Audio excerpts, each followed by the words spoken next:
29वीं पुतली मानवती ने इस प्रकार कथा सुनाई। राजा विक्रमादित्य वेश बदलकर रात में घूमा करते थे। ऐसे ही एक दिन घूमते घूमते नदी के किनारे पहुंच गए। चांदनी रात में नदी का जल चमकता हुआ बड़ा ही प्यारा दृश्य प्रस्तुत कर रहा था। विक्रम चुपचाप नदी तट पर खड़े थे, तभी उनके कानों में बचाओ बचाओ की तेज आवाज पड़ी। वे आवाज की दिशा में दौड़े तो उन्हें नदी की वेगवती धारा से जूझते हुए दो आदमी दिखाई पड़े। गौर से देखा तो उन्हें पता चला कि एक युवक और एक युवती तैरकर किनारे आने की चेष्टा में हैं, मगर नदी की धाराएं उन्हें बहाकर ले जाती हैं। विक्रम ने बड़ी फुर्ती से नदी में छलांग लगा दी और दोनों को पकड़कर किनारे ले आए। युवती के अंग अंग से यौवन छलक रहा था। वह अत्यंत रूपसी थी। उसका रूप देखकर अप्सराएं भी लज्जित हो जाती। कोई तपस्वी भी उसे पास पाकर अपनी तपस्या छोड़ देता और गृहस्थ बनकर उसके साथ जीवन गुजारने की कामना करता। दोनों कृतज्ञ होकर अपने प्राण बचाने वाले को देख रहे थे। युवक ने बताया कि वे अपने परिवार के साथ नौक से कहीं जा रहे थे। नदी के बीच में वे भंवर को नहीं देख सके और उनकी नौक भंवर में जा फंसी। भंवर से निकलने की उन लोगों ने लाख कोशिश की, पर सफल नहीं हो सके। उनके परिवार के सारे सदस्य उस भंवर में समा गए, लेकिन वे दोनों किसी तरह यहाँ तक तैरकर आने में कामयाब हो गए। राजा ने उनका परिचय पूछा तो युवक ने बताया कि दोनों भाई बहन हैं और सारंग देश के रहने वाले हैं। विक्रम ने कहा कि उन्हें सकुशल अपने देश भेज दिया जाएगा। उसके बाद उन्होंने उन्हें अपने साथ चलने को कहा और अपने महल की ओर चल पड़े। राजमहल के नजदीक जब वे पहुंचे तो विक्रम को प्रहरियों ने पहचान कर प्रणाम किया। युवक युवती को तब जाकर मालूम हुआ कि उन्हें अपने प्राणों की परवाह किए बिना बचाने वाला आदमी स्वयं महाराजाधिराज थे। अब तो वे और कृतज्ञता भरी नजरों से महाराज को देखने लगे। महल पहुंचकर उन्होंने नौकर चाकरों को बुलाया तथा सारी सुविधाओं के साथ उनके ठहरने का इंतजाम करने का निर्देश दिया। अब तो दोनों का मन महाराज के प्रति और अधिक आदर भाव से भर गया। वह युवक अपनी बहन के विवाह के लिए काफी चिंतित रहता था।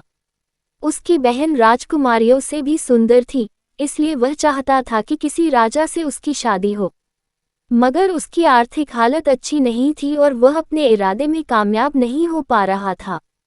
जब संयोग से राजा विक्रमादित्य से उसकी भेंट हो गई तो उसने सोचा कि क्यों न विक्रम को उसकी बहन से शादी का प्रस्ताव दिया जाए। यह विचार आते ही उसने अपनी बहन को ठीक से तैयार होने को कहा तथा उसे साथ लेकर राजमहल उनसे मिलने चल पड़ा। उसकी बहन जब सजकर निकली तो उसका रूप देखने लायक था। उसके रूप पर देवता भी मोहित हो जाते, मनुष्य की तो कोई बात ही नहीं।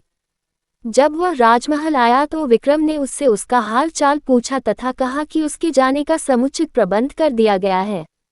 उसने राजा की कृतज्ञता जाहिर करते हुए कहा कि उन्होंने जो उपकार उस पर किए उसे आजीवन वह नहीं भूलेगा।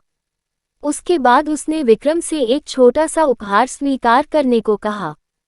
राजा ने मुस्कुराकर अपनी अनुमति दे दी। राजा को प्रसन्न देखकर उसने सोचा कि वे उसकी बहन पर मोहित हो गए हैं।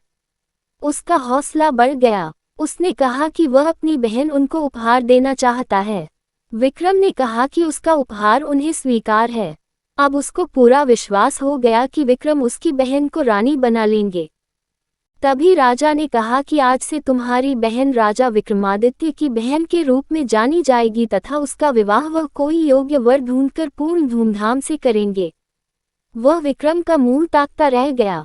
उसे सपने में भी भान नहीं था कि उसकी बहन की सुंदरता को अनदेखा कर विक्रम उसे बहन के रूप में स्वीकार करेंगे। क्या कोई ऐश्वर्यशाली राजा विषय वासना से इतना ऊपर रह सकता है? थोड़ी देर बाद उसने संयत होकर कहा कि उदयगिरी का राजकुमार उदयन उसकी बहन की सुंदरता पर मोहित है तथा उससे विवाह की इच्छा भी व्यक्त कर चुका है। राजा ने एक पंडित को बुलाया तथा बहुत सारा धन भेंट के रूप में देकर उदयगिरी राज्य विवाह का प्रस्ताव लेकर भेजा। पंडित उसी शाम लौट गया और उसके चेहरे पर हवाएं उड़ रही थीं। पूछने पर उसने बताया कि राह में कुछ डाकुओं ने घेर कर सारा धन लूट लिया। सुनकर राजा स्तब्ध रह गए। उन्हें आश्चर्य हुआ कि इतनी अच्छी शासन व्यवस्था के बावजूद भी डाकू लुटेरे कैसे सक्रिय हो गए। इस बार उन्होंने पंडित को कुछ अश्वारोहियों के साथ धन लेकर भेजा। उसी रात विक्रम वेश बदलकर उन डाकुओं का पता लगाने निकल पड़े। वे उस निर्जन स्थान पर पहुंचे जहां पंडित को लूट लिया गया था। एक तरफ उन्हें 4 आदमी बैठे दिख पड़े। राजा समझ गए कि वे लुटे हैं। विक्रम को कोई गुप्तचर समझा। राजा ने उनसे भयभीत नहीं होने को कहा और अपने आप को भी उनकी तरह एक चोर ही बताया। इस पर उन्होंने कहा कि वे चोर नहीं बल्कि इज्जतदार लोग हैं और किसी खास मसले पर विचार विमर्श के लिए एकांत की खोज में यहाँ पहुँचे हैं। राजा ने उनसे बहाना न बनाने के लिए कहा और उन्हें अपने दल में शामिल कर लेने को कहा। तब चोरों ने खुलासा किया कि उन चारों में 4 अलग अलग खूबियां हैं। एक चोरी का शुभ मुहूर्त निकालता था, दूसरा परिंदे जानवरों की जबान समझता था, तीसरा अदृश्य होने की कला जानता था तथा चौथा भयानक से भयानक यातना पाकर भी उफ तक नहीं करता था। विक्रम ने उनका विश्वास जीतने के लिए कहा, मैं कहीं भी छिपाया धन देख सकता हूँ। जब उन्होंने यह विशेषता सुनी तो विक्रम को अपनी टोली में शामिल कर लिया। उसके बाद उन्होंने अपने ही महल के एक हिस्से में चोरी करने की योजना बनाई। उस जगह पर शाही खजाने का कुछ माल छिपा था। वे चोरों को वहां लेकर आए तो चारों चोर बड़े ही खुश हुए। उन्होंने खुशी खुशी सारा माल झोली में डाला और बाहर निकलने लगे। चौकस प्रहरियों ने उन्हें पकड़ लिया। सुबह जब राजा के दरबार में बंदी बनाकर उन्हें पेश किया गया तो वे डर से पत्ते की तरह कांपने लगे। उन्होंने अपने 5वें साथी को सिंहासन पर आरूढ़ देखा। वे गुमसुम खड़े राजदंड की प्रतीक्षा करने लगे, मगर विक्रम ने उन्हें कोई दंड नहीं दिया। उन्हें अभयदान देकर उन्होंने उनसे अपराध न करने का वचन लिया और अपनी खूबियों का इस्तेमाल लोगों की भलाई के लिए करने का आदेश दिया। चारों ने मन ही मन अपने राजा की महानता स्वीकार कर ली और भले आदमियों की तरह जीवन यापन का फैसला कर लिया। राजा ने उन्हें सेना में बहाल कर लिया।